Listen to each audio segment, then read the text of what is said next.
Hey up team, how's it going? Welcome back to another video. With the Trailblazer Reloaded League hitting our screens this month, Jagex has been releasing daily teasers of the different features and relics that will be available for us during the league. From November 1st to the launch of the league on November 15th, there will be a new reveal every single day, and instead of making a video every single reveal, I figured it would be better for me to wait a week and then do a singular video covering the parts I find most interesting and discussing what I'm most excited for. I've only ever played one league before, and that was during the time where I main gamed World of Warcraft. And if you've seen my first time Iron Man series, you'll know I'm not the most experienced player of this game. In fact, you could probably say I'm pretty shit at it. So my perspective on these relics and the league in general could be a little different from some of the household, long-standing RuneScape players. First things first then.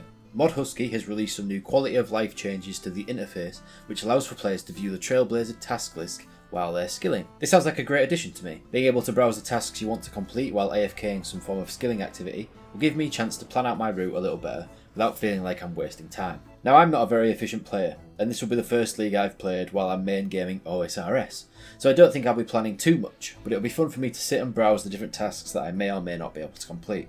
So bravo Mod Husky, thank you very much. Next up then, we have some passive perks that will come into play as you unlock the new tiers of relics. The standard XP boost and unlimited run energy are making an appearance, but we also have multipliers for minigame points, slayer points, superior monster spawn rates, clue scrolls being stackable, and overall drop rates from everything in the game. I think this is a great addition to the league, and it's one of the reasons why the league is so exciting. Like reducing the chance that players will have to go dry on items and reducing the amount of time they have to spend in minigames for certain unlocks. Give them more freedom to explore and do other things within the league. And also, who doesn't like getting big drops? Being able to get Imbued Heart at a better rate, or Black Mask or something, I don't know. Very good. Big fan. As you can see, the minigame points will go from 1x, 3x, 5x, and then finally to 8x. Slayer points will go from 1x to 5x. Clue scrolls will drop as stackable boxes for the avid clue hunter fans out there. And overall drop rates, I assume for everything, are 2x, then 3x, then 4x, then 5x, which is just a ridiculously big increase, and if I go dry on anything in this league, I am forever cursed. Next up then, we have two new relics that haven't had their tier revealed, and we don't know anything about what they'll be paired up against. So I'll comment briefly on the relics, but whether they're any good really depends on the other choices that we have to make in a certain tier. Undying Retribution is essentially a noob's best friend, giving us inexperienced players another life while also dealing damage when we die and get reborn. It sounds very good.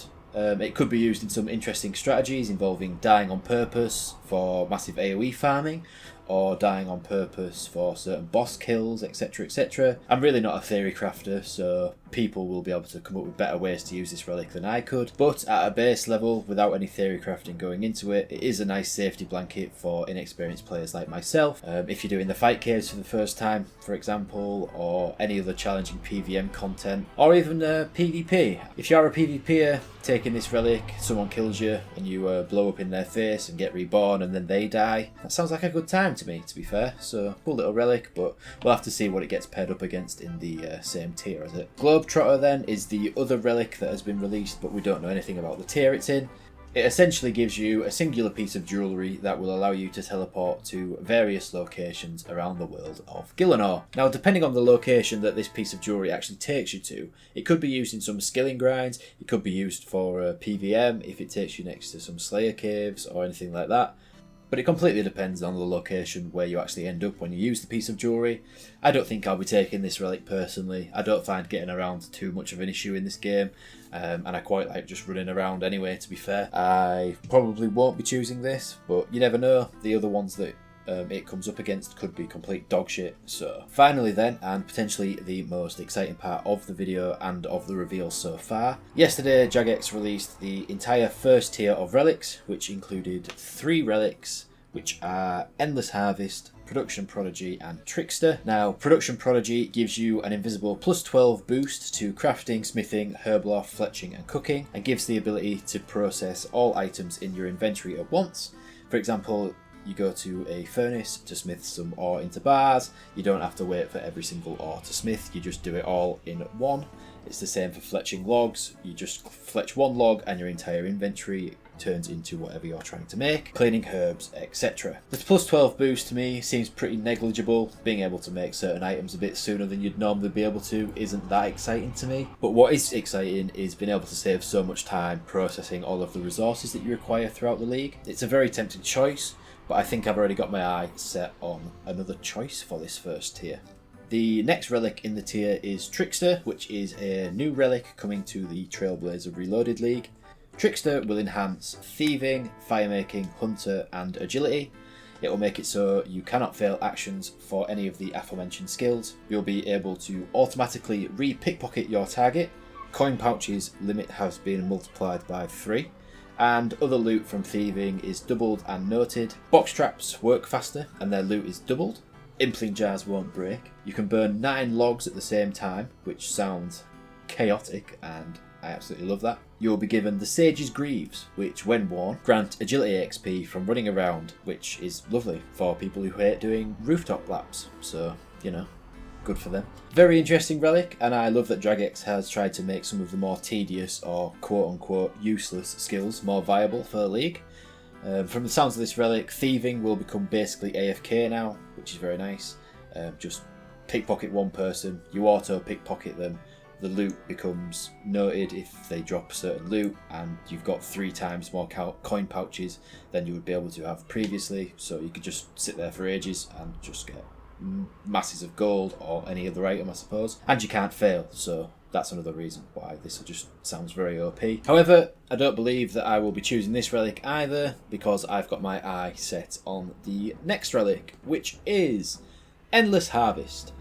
Endless Harvest is the ability to get 2 times every resource that you acquire from mining, fishing and woodcutting, and it goes straight into the bank, which is a great relic for me and people who enjoy AFK activities, and it's probably the relic that I'm going to choose. While I'm editing and making thumbnails and making food and generally just wanting to AFK, I'll plonk myself in a spot and gain big stacks of resources for later use. While choosing this relic could be seen as a bit boring to some people, it'll give me the chance to set up the account for success in the future of the league, and I plan to play as much of the league as I possibly can, and if I can optimise my downtime with double resources, it'll give me a good foundation to build the account from. So, I think that's going to be my choice of relic from the first tier, but nothing is 100%, it's not set in stone. But that's the one that's calling out to me the most. Trickster is a close second. I really like the idea of being a thief. The other things about hunter agility and firemaking aren't that important to me, to be fair, but the thieving aspect is quite cool. I've really enjoyed making this video about the league. I'm very excited for it. This video is much longer than I anticipated it being. Thank you very much for watching. I hope you're as excited for the league as I am. You'll either see another video like this talking about the league in a week, or you'll see the first video of me playing the league. I do plan on making videos about the league and my progress and stuff. Depending on how much I can play and how much progress I can make, depends on the frequency of the videos. Thank you very much for watching, team. I'll see you again in the next one, and look out for the First Time Iron Man series, which will be coming to you every Wednesday at like 8 o'clock GMT. Thank you very much. See ya.